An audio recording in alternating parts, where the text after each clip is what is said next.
Muy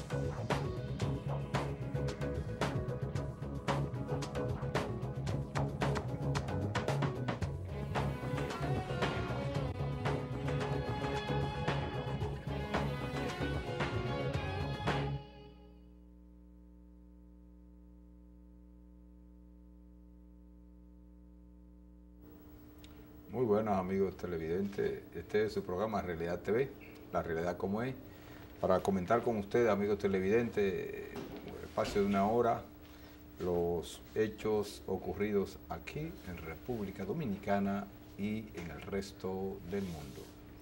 Aquí estoy acompañado con el buen amigo Luis Montero. ¿Cómo está, Luis? Adam Boden, hombre de la historia. ¿Tú crees? Política de República Dominicana No y tanto, el sindicalismo. El sindicalismo. Yo recuerdo, Boden, cuando te conocí, un muchacho con una barba.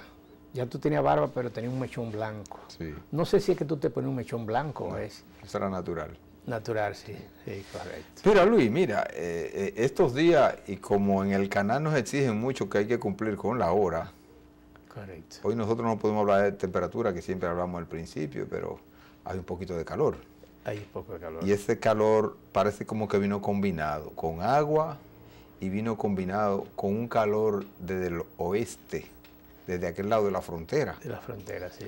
En Haití, que se celebraron elecciones hace poco, hay más de un año.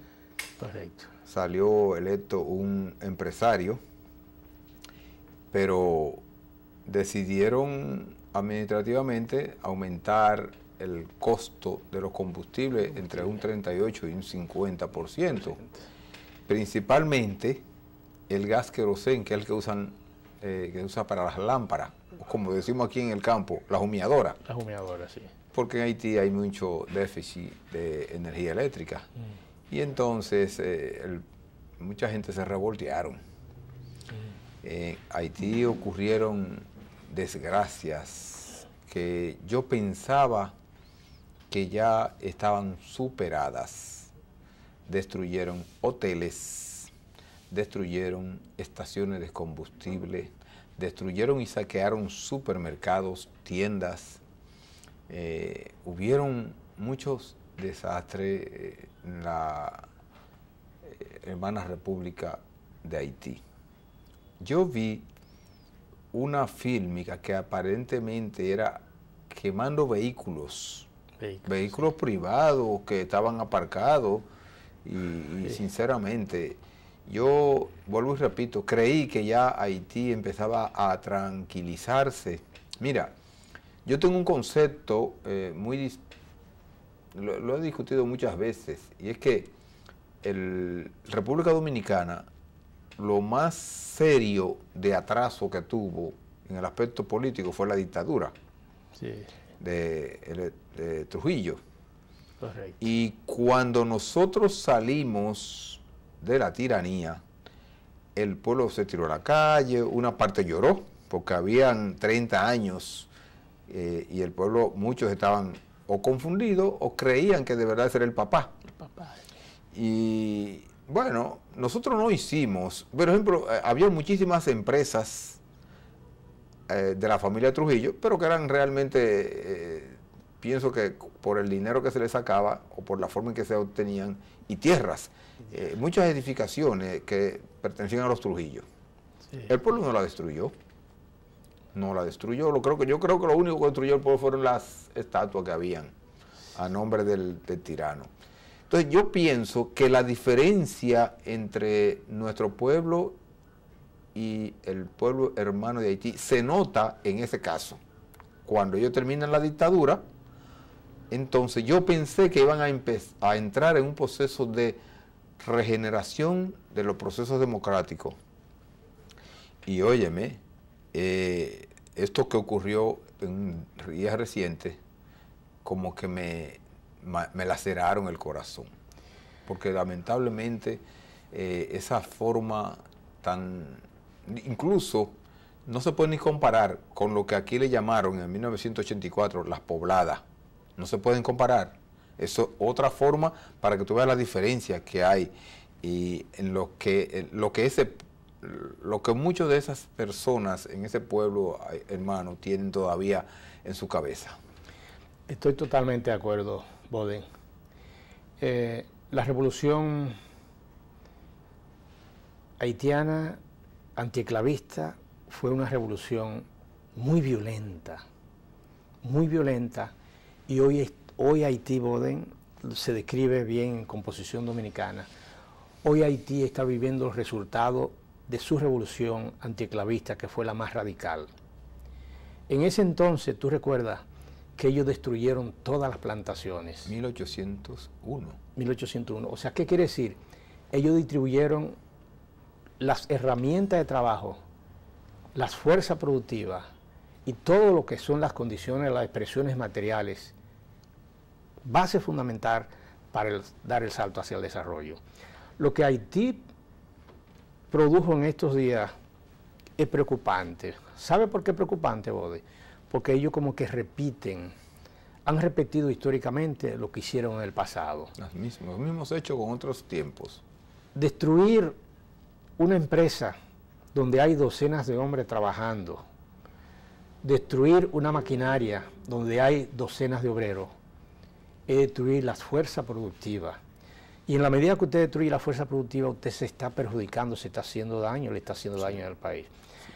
Me preocupa porque en Haití, como no hay una fuerza militar represiva, porque los gobiernos y los países, según lo describe la historia, necesita un aparato represivo que es el que establece el orden. Nuestro país y todos los países que han pasado desde la etapa de la antigüedad hasta la etapa institucionalizada, o sea, las comunidades, los municipios, se manifiestan las contradicciones. Y esas manifestaciones de contradicciones fue expresión clara de que tenía que existir una fuerza reguladora. Surgieron la policía para establecer el orden en el Estado ya existente. Entonces, tanto la policía como el ejército juegan un papel muy importante en lo que es la seguridad, la estabilidad, porque por naturaleza, Boden, nosotros los seres humanos somos propensos a destruir, a la violencia, somos propensos a querer cosas. Y en la medida de que tú no tienes una fuerza reguladora y tú quieres cosas que te controle, tú obtienes lo que no es tuyo. Y es un fenómeno natural de los seres humanos. Entonces Haití, para terminar, Haití actuó como actúan los animales desorganizados, los grupos haitianos. Mira, tú mencionaste en tus palabras algo así como que destruían medios de producción. Y cuando se destruyen los medios de producción, entonces la mano de obra no tiene a dónde acudir. Hay entonces falta de liquidez para que la gente se pueda abastecer de sus necesidades primarias. Entonces, como consecuencia de eso, es algo que yo también tengo que tratar, que tenemos que tratar aquí en el programa. Sí. Y es que con lo que ocurrió hace unos días en Haití, nosotros los dominicanos, el Estado dominicano, la República como tal, tiene repercusiones. ¿Por qué? Porque esas destrucciones que se produjeron en Haití también van a producir hambres, otras necesidades, como consecuencia de esas destrucciones van a venir. Entonces, ¿a dónde ellos van a acudir? No se van a ir a tirar al mar porque están los tiburones, se van a cruzar la frontera terrestre. Y entonces eso va a repercutir en los hospitales nuestros, va a repercutir en las vías de comunicación porque van a estar pululando, van a estar mendigando, va a repercutir porque también pueden quitarle mano de obra al dominicano, oportunidades de trabajo. Van a repercutir también en las cuestiones de sanidad. Entonces yo creo que el lamentable hecho o los lamentables hechos ocurridos en Haití tendrán repercusiones para la República Dominicana, y desde que ocurrió el primer estallido yo advertí que había que cerrar la frontera, y cerrar la frontera no era como una imposición, porque ya, somos antihumanos, no, era por lo que venía, es lo que iba a venir, y esperen que la avalancha, como se produjeron meses atrás, sin tener la desgracia que se produjo en estos días, entonces producto de estas desgracias que se le produjeron a ellos mismos, van a venir avalanchas de invasiones pacíficas. Sí, yo estuve mirando un reportaje donde aparecen la vida de los animales y veo el poder de la selva, y veo al león el poder de la selva, y veo a los animales cuando tienen hambre. Cuando los animales, Boden, tienen hambre, destruyen al más pequeño. Es como un tipo de visigillo, o sea, el pez grande siempre se come al pez pequeño. Correcto. Y lo que está pasando en Puerto Príncipe, como consecuencia de ese acontecimiento, como tú señalas, va a repercutir aquí en la República Dominicana, porque es que ellos destruyeron parte de la producción. Entonces, de lo los poco impuestos, que tienen de lo como poco que medio tienen, de producción. como medio de producción. Entonces, ¿hacia dónde van a movilizarse ellos cuando aparezca el hambre? ¿Hacia República Dominicana? ¿Obligatoriamente hacia República Dominicana? Yo no sé, hace meses el presidente de la República, el licenciado Danilo Medina, anunció un operativo de reforzamiento de la frontera. Nosotros advertíamos en este programa que no fuera un solo operativo, sino que fuera una cuestión constante y también producto de una política de Estado bien definida. Nosotros no hemos visto resultados, de eso no hemos visto resultados, pero como hay muchos días por venir, habrá mucha tela para cortar sobre el tema, porque eso no va solamente a suceder y a comentarse solamente porque sucedió ahora, 2 o 3 días. Eso vendrá en consecuencias y por eso tendremos más adelante que seguir abordando el tema. Mira, hay algo que también debemos abordar, y es que en la zona del Caribe se produjo un fenómeno atmosférico que fue beril, la tormenta, que sí, tenía características primero de huracán y fue debilitándose, pero en Dominicana hubo mucha agua. Mucha agua, sí. Y las zonas colindantes con el Gran Santo Domingo, vale decir, Baní, Asua, Monte Plata, San Pedro y el mismo Gran Santo Domingo fueron afectados por una vaguada. Óyeme, que hubieron lugares que había que ver el agua al pecho, como decían. Agua al pecho. Entonces, también hay 2 características que yo inevitablemente siempre la tengo que sacar a colación. Una estatal y la otra de cultura. Estatal porque no se le da mantenimiento a los drenajes, a los invernales, y personal o de cultura, que el dominicano hará unas cuantas décadas para acá ha convertido la libertad en libertinaje, y entonces esa falta de conciencia y de valores lo hace que, en su gran mayoría, lo hace a convertirse como el cerdo, que a donde quiera puede tirar una de sus excrementos. Bueno, puede tirar una botella, puede tirar un vaso, puede tirar una cáscara de un fruto, y eso hace daño, primero porque la basura que tú riegas hay que recogerla. Sin duda. Pero la basura que no se recoge, que se riega y no se recoge, tapa los invernales, tapa las cloacas. Entonces, después entonces estamos alegando lo que el gobierno o que el ayuntamiento debe quitar, lo cual no hace su papel, aunque hay muchas debilidades también institucionales.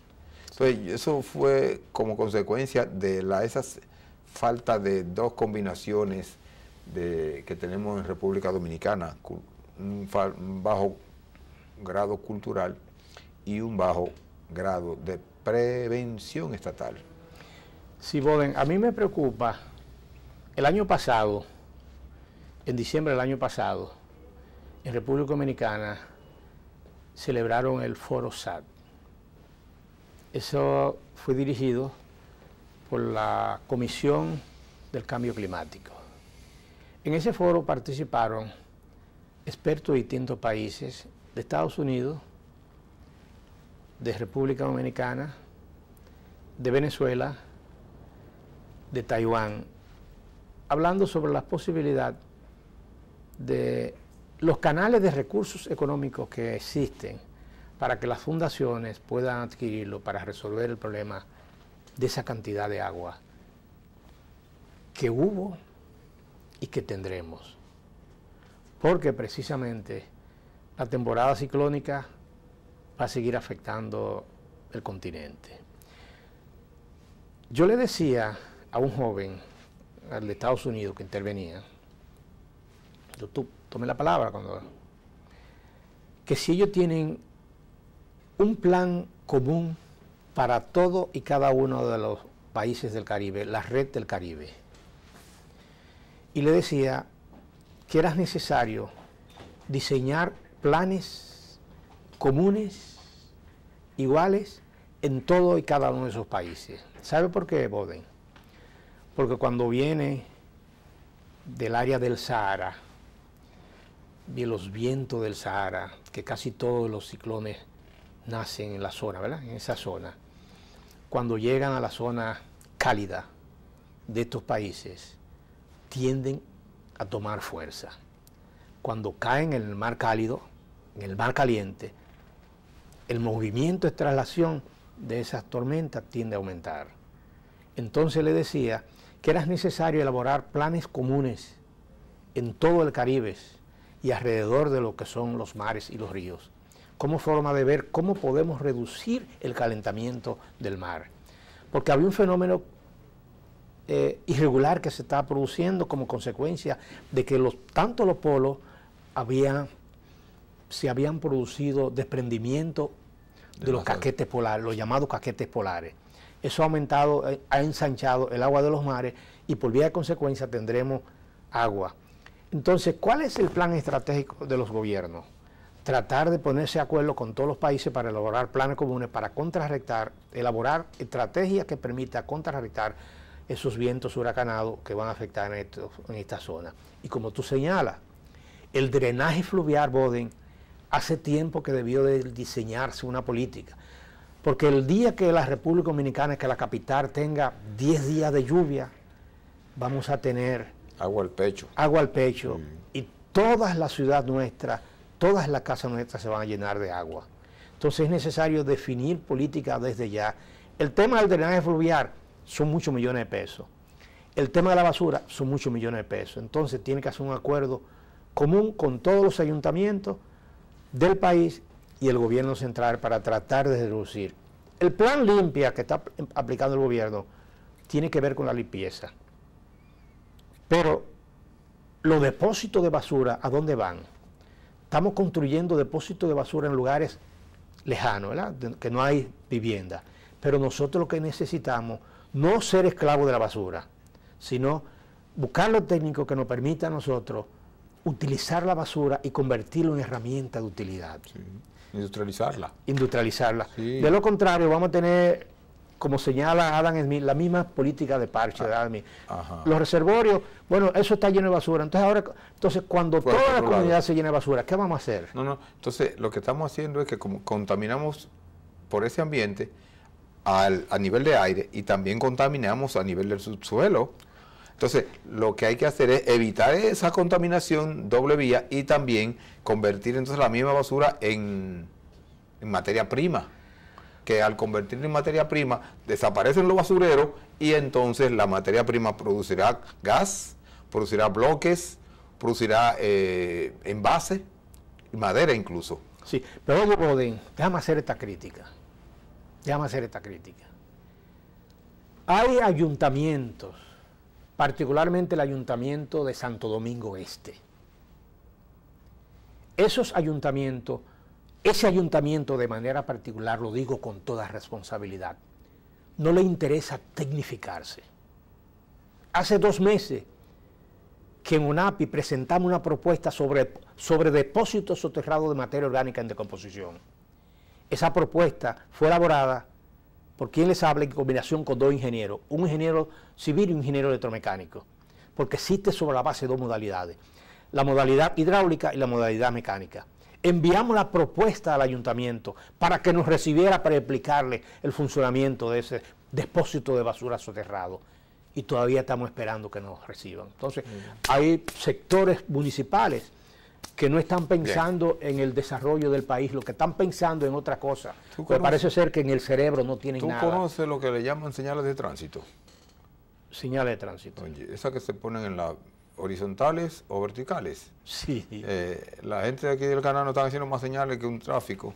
Bueno. Así que, amigos televidentes, en breve volvemos.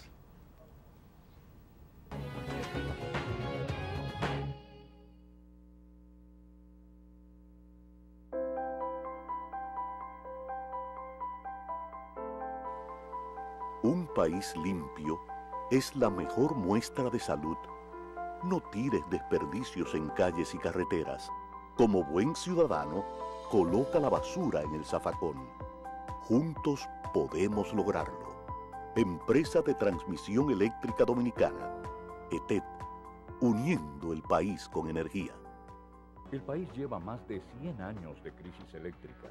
El gobierno, decidido, ha puesto en marcha un plan integral de 3 ejes para dar una respuesta definitiva, produciendo más energía a bajo costo, modificando la matriz energética, reduciendo las pérdidas y realizando una eficiente gestión.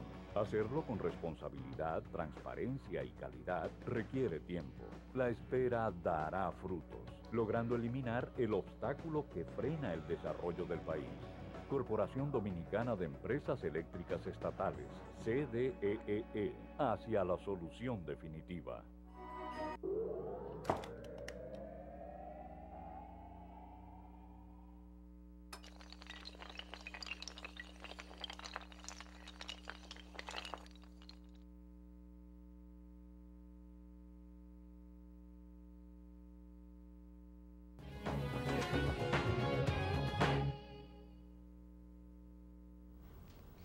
Amigos televidentes, vamos a dar una pincelada sobre un hecho a nivel internacional que ocurrió y que mantuvo en vilo al mundo y en particular a la República de Tailandia y a los familiares de 12 adolescentes y de un entrenador que estuvieron atrapados en una cueva, en una caverna. Yo pienso que lo primero que yo siempre me pregunté, ¿cómo llegaron ahí? Bueno, el problema es que la cueva tenía acceso, pero se inundó. Al inundarse quedaron atrapados, no podían salir. Entonces, pienso que la comunidad internacional se siente regocijada porque fueron rescatados, los 12 jóvenes y el entrenador. Debemos lamentar la pérdida de uno de los buzos que tuvo tanta calidad humana, desprendimiento y voluntarismo, de que su equipo de oxígeno se lo dejó a los jóvenes todavía sin rescatar para que pudieran ayudarse y él regresar a puro pulmón. Y lamentablemente eran demasiados metros sin respirar y se nos fue. Se explotó los pulmones. Sí, correcto. Sí, esa es una preocupación, Boden, y es bueno el tratamiento que tú le das, porque eso sirve para que nosotros nos sensibilicemos. Porque fue en Tailandia, Bangkok, ¿verdad? Pero, Boden, uno tiene nieto, uno tiene hijos. Entonces, yo supongo... Pero uno tiene hijos, de los amigos de uno. De los amigos de uno también. El sentimiento, ¿cómo se siente un padre y una madre, un hermano, cuando un niño está atrapado en una... en una situación difícil. En una situación difícil. Y esa era tétrica, entonces, difícil. Tétrica. Mira cómo era que estaban tratando de entrar. Por unas situaciones sumamente... Bien. De todo modo, como ya eso terminó, y terminó en cierta medida, felizmente. Felizmente. Vamos a continuar. Mira, hay otra idea que yo creo que aquí debemos tocarla como para recordatorio a la población, sin querer con esto convertirnos en chismosos. Pero Hace 2 o 3 semanas que se acabó el tema de las primarias, Luis. A la primaria de los partidos. ¿Y qué pasó? ¿O es que van a volver en una nueva escalada más adelante? Porque no se ha resuelto, definitivamente no se ha resuelto, y la Junta tiene un cronograma de trabajo que si no se resuelve a tiempo la ley de partidos, entonces no se podrá participar en la próxima contienda electoral con esta nueva ley que se requiere. Y el tranque que se produjo, claro que a propósito de evacuar del Congreso la ley de partidos, agrupaciones y movimientos políticos, era que de contrabando metieron que los partidos tenían que tener sus primarias abiertas. Entonces, producto de ese tranque, no hubo forma, no hubo avenencia, no hubo diálogo que permitiera salir feliz término con esta situación, y hasta ahora eso está estancado, en silencio. No sé si está como la candelita de basurero, pero yo no oigo nada. Bueno, la última información es que parece que la legislatura, hay un plazo, la Cámara de Diputados, para oficialmente presentar la propuesta, porque el PRM inteligentemente se ha colocado a la defensiva, y ellos han planteado de manera clara que ellos van a coger la primaria cerrada con el padrón de la Junta. Ellos van a coger, la posición de ellos es primaria cerrada con el padrón de la Junta. Pero sin embargo, todos partidos, hay un bajadero, y es que todos partidos estarían en capacidad de determinar en qué forma hace su primaria, con padrón abierto, con padrón cerrado. Pero ellos plantean, ellos de manera particular lo van a hacer con padrón de la Junta y cerrada. Digo, ¿es una propuesta para el Congreso? Para darle una salida. ¿O es simple y llanamente para que ellos lo hagan en su interior caso nada más? No, ellos... Porque si es para su interior caso, no tiene que ir por legislatura, no tiene que ir al Congreso. Pero si es para proponerlo, ya eso entonces es otro tranque. Porque, por ejemplo, la organización política oficial, PLD, tiene establecido en sus estatutos que es con su padrón interno. Entonces no es posible que entonces se dé la libertad a que los partidos escojan, porque si ya el partido tiene escogido. Bueno, ellos en realidad la problemática se la transfirieron ya al Partido de la Liberación Dominicana, para que sea el Partido de la Liberación Dominicana que determine si hace su primaria abierta o si hace su primaria cerrada. Fue una salida inteligente de ellos. Parece que los estrategas políticos de ellos se reunieron y ya Abinader se liberó de eso. Ahora la clase política nuestra tiene que despertar y tiene que madurar. Definitivamente. Lamentablemente eso da... Nosotros no podemos seguir dando espectáculos. Esos espectáculos. Como dicen popularmente, porque de verdad, óyeme, en el Congreso yo he establecido en comentarios anteriores que los proyectos de ley de partidos, agrupaciones y movimientos políticos en el Congreso Nacional tienen, yo creo que hasta nietos, de tantas vueltas que han dado, de tantos años que tienen ahí.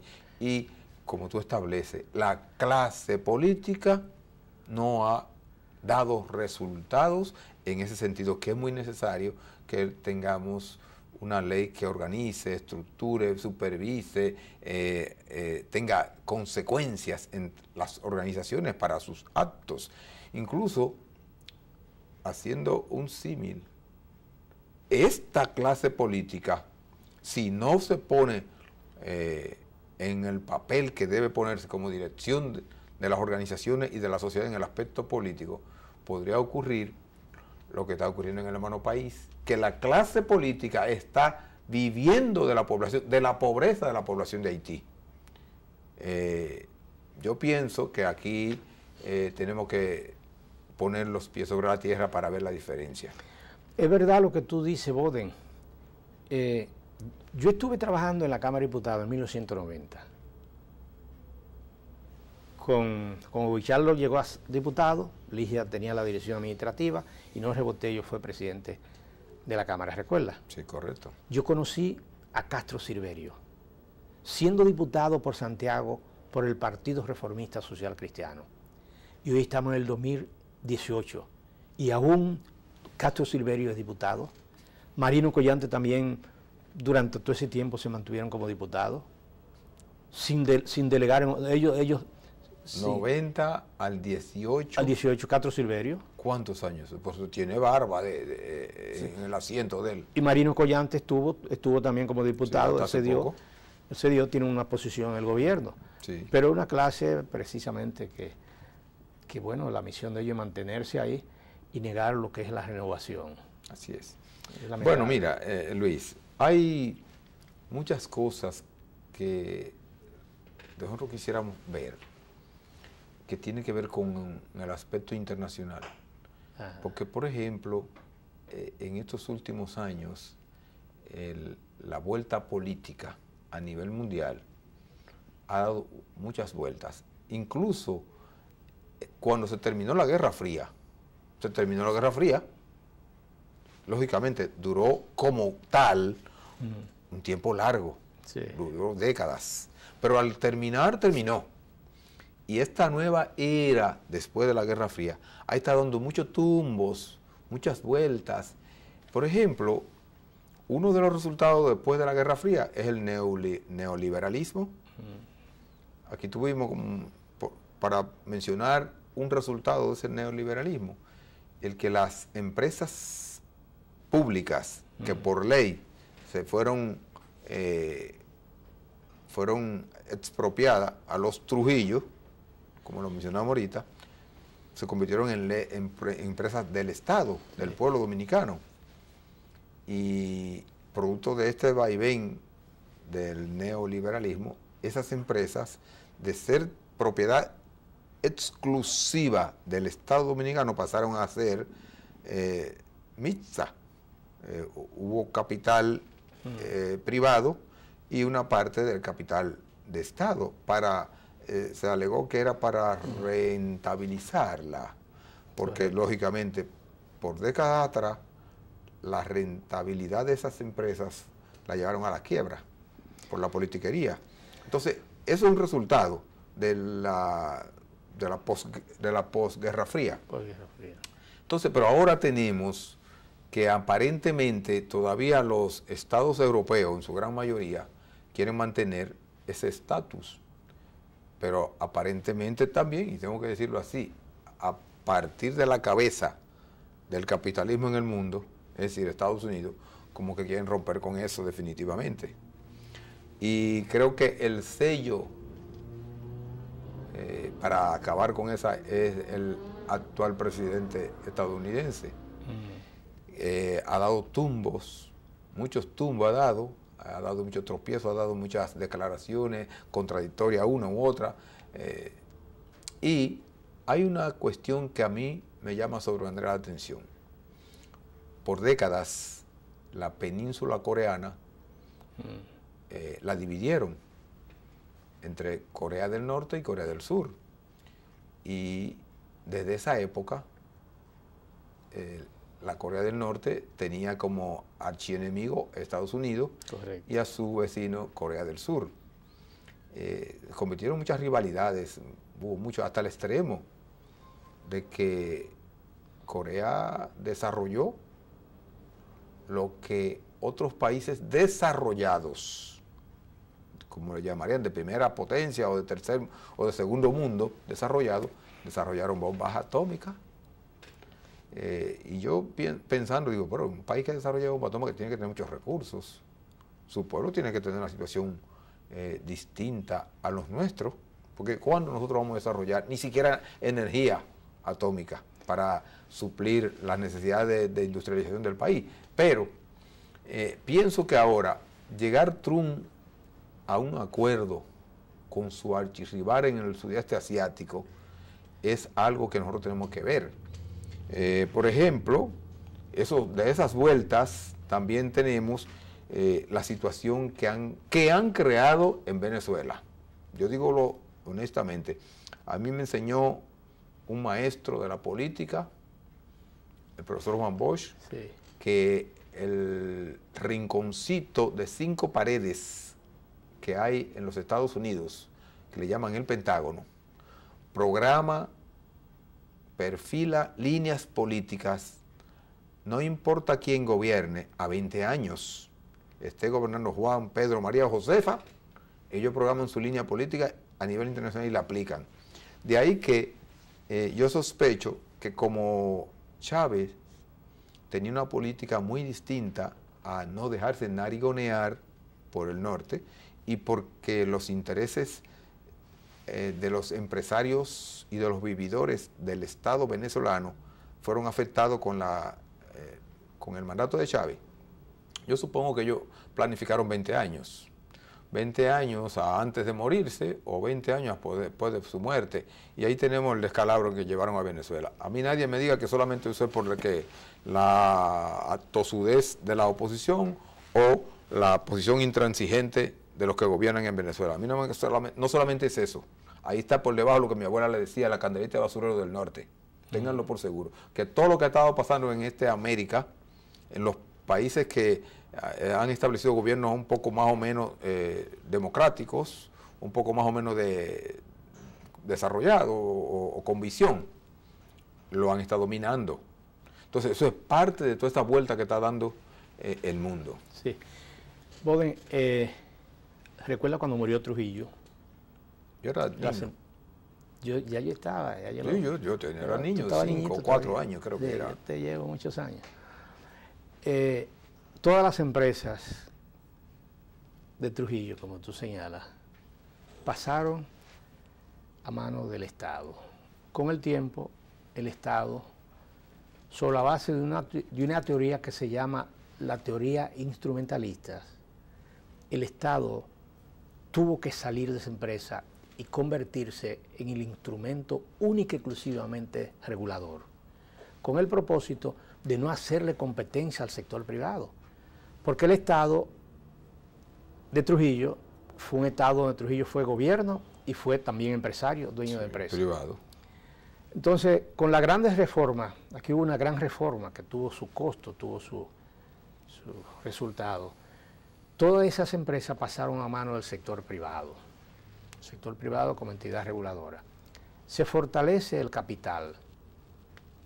Surge el liberalismo bestial y es el que nos está destruyendo. Cuando yo venía en el vehículo, yo estaba pensando en el tema sobre lo que está pasando en Brasil, sobre lo que está pasando en Venezuela, sobre lo que está pasando en Nicaragua. Es un tema que vamos a seguir tratando. Sí, entonces el pentagonismo, sustituto del imperialismo. En la penúltima feria del libro, yo lo compré y lo tengo allí en la casa. La verdad de lo que don Juan decía en ese libro, de lo que don Juan dice, es lo que está sucediendo. Y es lo que los países de gobierno democrático tienen que someterse a reflexión y pensar con mucho tacto.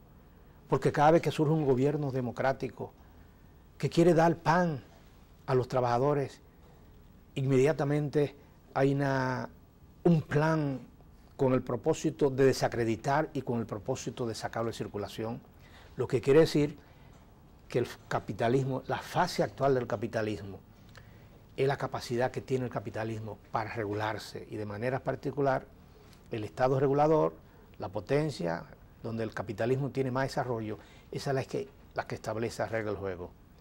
Mira a Chávez, mira a Correa, lo que le quieren hacer a Correa ahora. Mira en Venezuela que este presidente, desconociendo eso, debió de ser más flexible con el propósito de que no haya un plan en contra de, porque yo estuve oyendo una noticia ayer en la noche sobre las medidas que está tomando el Departamento de Estado y de manera particular el Congreso norteamericano y el sector republicano a favor de acciones humanitarias a favor de Venezuela y a favor de todos los venezolanos que están saliendo de Venezuela. Más de 30 millones han sido destinados para los planes humanitarios en Venezuela y en Nicaragua. Y señaló uno de los voceros, y nuestro plan en contra de Venezuela está dando sus resultados. Lo que quiere decir, la clase política venezolana debe sentarse en la mesa y determinar cuál es el plan que tienen en contra de ellos. Porque eso lo dijo un senador del Partido Republicano. Y nuestro plan en contra de Venezuela está dando sus resultados. Entonces, cada cierto tiempo surgen gobiernos democráticos a favor de las grandes mayorías y hay un grupo reducido que la dueña del capital, que no le interesa que la gran mayoría coma. Esos temas latinoamericanos, vamos a continuarlo porque creo que faltan algunas más que tratemos de nuestras áreas, pero tenemos que cumplir, como normalmente dicen los programeros, tenemos que cumplir con nuestros amigos y allí nos están haciendo señas de que hay uno que hay que colocar, ¿verdad? Volvemos, amigos.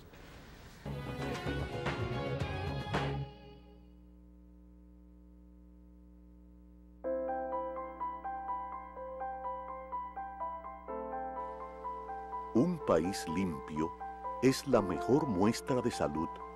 No tires desperdicios en calles y carreteras. Como buen ciudadano, coloca la basura en el zafacón. Juntos podemos lograrlo. Empresa de Transmisión Eléctrica Dominicana, ETED, uniendo el país con energía.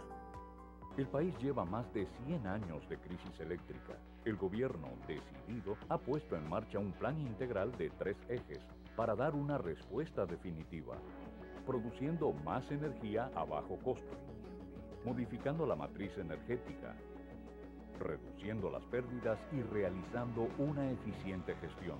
Hacerlo con responsabilidad, transparencia y calidad requiere tiempo. La espera dará frutos, logrando eliminar el obstáculo que frena el desarrollo del país.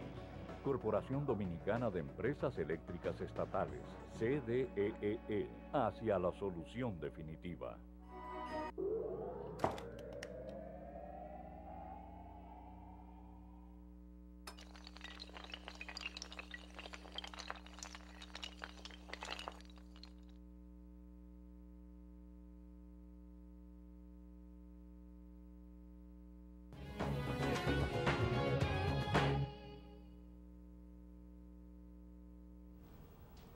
Amigos televidentes, volvemos.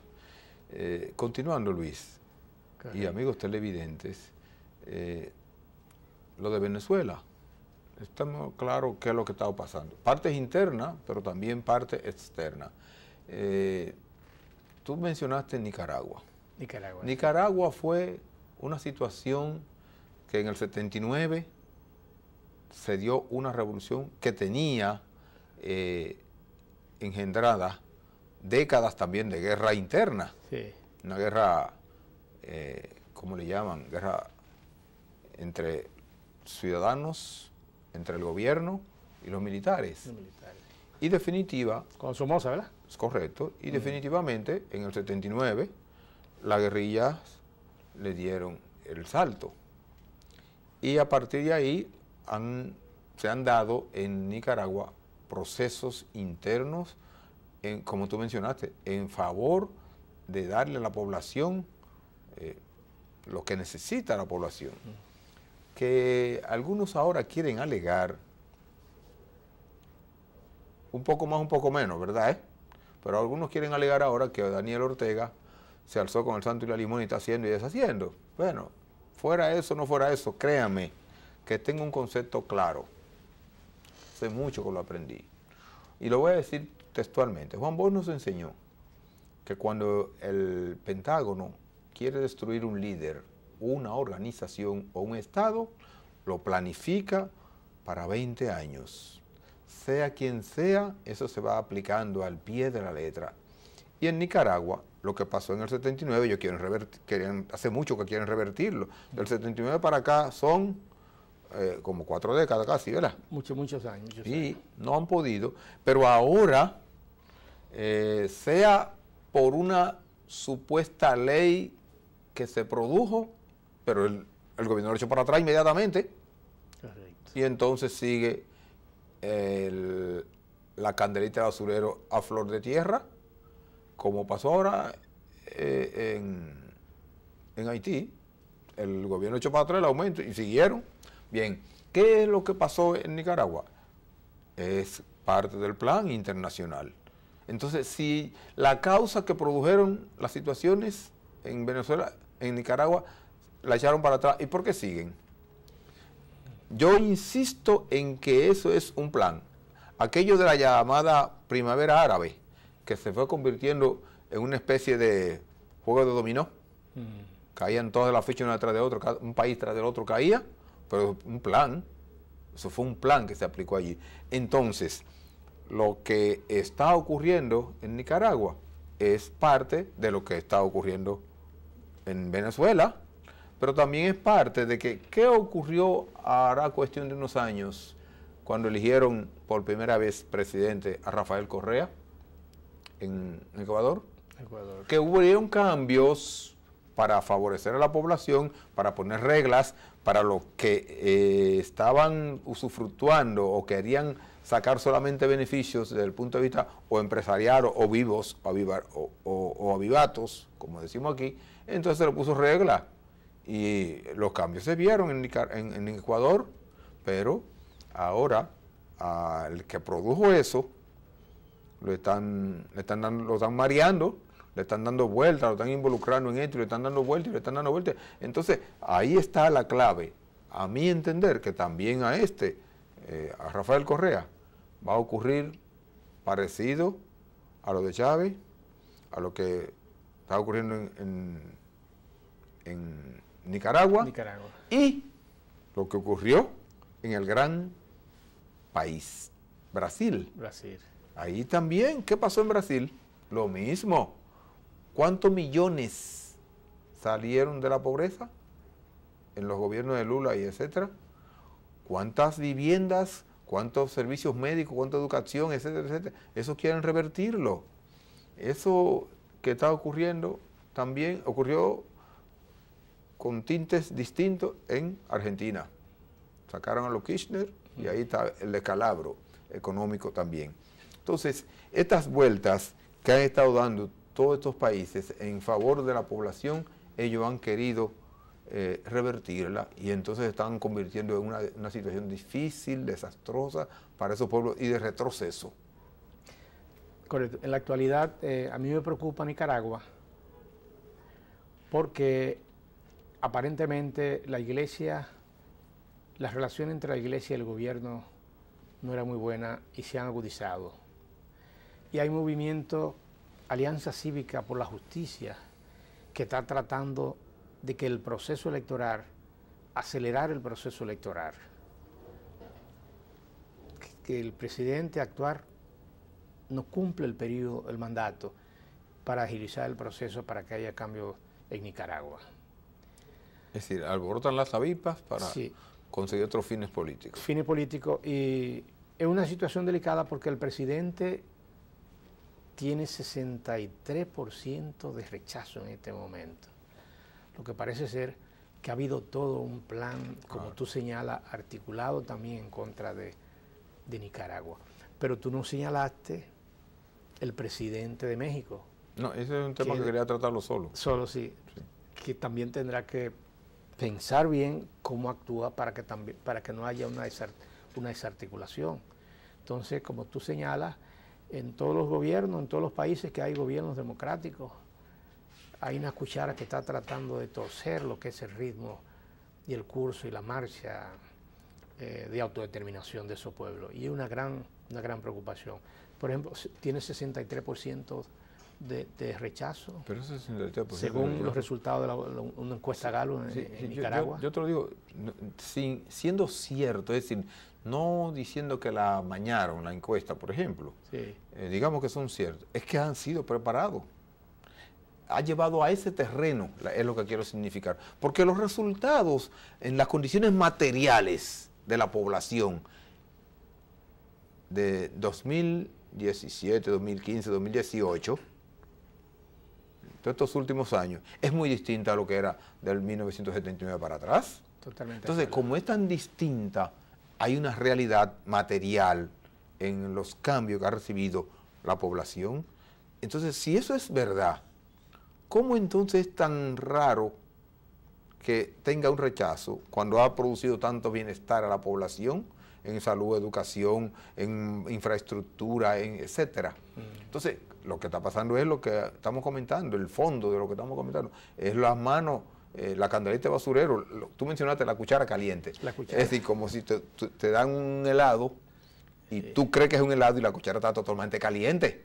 Te metes esa cuchara en la boca y te quema. Eso es lo que está pasando. Es lo que está pasando. No sé cuál es la temática, la estrategia que los gobiernos democráticos van a implementar, porque el ejemplo es Cuba. Cuba se mantuvo, pero Cuba se mantuvo con la punta de la bayoneta, ¿eh? Si Cuba no hubiese tenido una milicia organizada, disciplinada por barrio, que cada quien tuviera identificado dónde iba a ir en caso de que hubiera estallara. Por cuadras. Por cuadra. Además, el acuerdo entre Estados Unidos y la Unión Soviética de que Cuba no iba a trasladar las revoluciones para otros países. Pero ustedes no van a invadir a Cuba. Pero independientemente de eso, parece ser que tenemos que gobernar, los países tendrán que gobernar con la punta de la bayoneta, con las milicias populares organizadas. Porque Bueno, eso es lo que ha garantizado que Cuba se mantenga. Luis, como tú señalaste, los gobiernos democráticos que han surgido en las últimas décadas en nuestra América, todos o han desfilado hacia el derricadero, o lo han hecho desfilar hacia el derricadero, o están en vilo, los que quedan. Entonces, tú decías algo, y ahí es que quiero entrar, en que entonces hagamos un poquito más de detalle, en que en México, que nosotros en programas anteriores hemos comentado, que el desastre que había en Colombia, la guerra que había entre muertos y desaparecidos y ¿cómo se llama? Y secuestrados, eso que era una constante, producto de narcotráfico, producto de guerrilla y producto de gobierno, que terminó. Hace unas décadas se trasladó ya como producto nada más del narcotráfico a México. A México, sí. A México la situación es desastrosa. Es difícil, México. Por ejemplo, comentábamos la semana pasada que en las elecciones, en los candidatos, 200 y pico de candidatos fueron fusilados. Es una situación un poco delicada, muy fea, pero fea es la cantidad de muertos y de cementerios que hay, cementerios clandestinos, que producen la gente de las bandas de los narcotraficantes, que eso es una cuestión, un acabose, eso es una situación sumamente tétrica.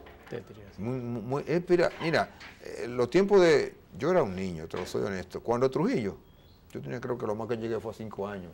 Y yo recuerdo los comentarios y las lecturas, era una situación difícil la que había en República Dominicana desde el punto de vista político, pero lo que está ocurriendo en México es desastroso, porque no es solamente el aparato del Estado que se puede decir que está... No, allí no es el aparato del Estado, es la cantidad de bandas narcotraficantes que por sus intereses están produciendo todas esas desgracias. Ahora, tenemos que se produjo unas elecciones y de sorpresa, quizás no es sorpresa porque ya venía ascendiendo en periodos anteriores el candidato AMLO, Andrés Manuel López Obrador, sorprendió sí con el porcentaje, que fue muy alto. Tú señalaste una idea y hay que tomarla en cuenta porque yo creo que como falta mucho para la toma de posesión, tendremos que seguir comentando porque la visión política que tiene López Obrador es muy distinta a todos los candidatos hasta ahora en toda el siglo pasado y lo que va de en México. Pero creo que habrá que ponerle mucha atención porque él mismo tendrá que poner, como tú señalaste, él tendrá que ver cómo es que va a actuar. Sí, yo creo que, correcto, creo que López Obrador, que es el presidente del partido emergente después del fracaso del PRD ¿Sí? y del PRI, debe precisamente, como tú señalas, ver cómo va a gobernar. Porque ya le mataron uno de la seguridad, recientemente le mataron uno de la seguridad. Entonces México da miedo, ¿eh? Así es. Da miedo. Ese tema sobre el caso de la política latinoamericana y los presidentes, podemos tratarlo después con detalles. Sí, pero esa es una nueva etapa, la que empieza él, porque él ha visto todo lo que ha pasado con los gobiernos democráticos anteriores. Sí. Señores, Luis, el espacio no da para más y le tenemos que decir hasta la próxima, la semana que viene. Luis Montero y Adán Boden, le deseamos una feliz noche.